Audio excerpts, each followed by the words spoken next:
Palm oil, vanaspati இந்த மாதிரியான விஷயங்கள்.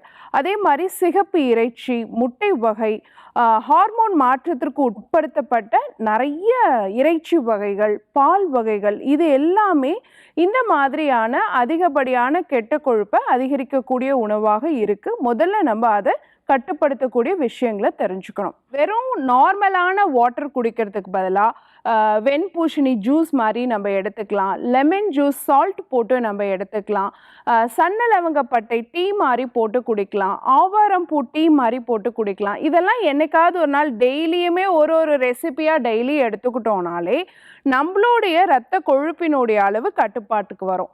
காலையில் எந்திரிச்ச உடனே ஒரு 5 பாதாம் ஊற வச்சு சாப்பிட்றணும்.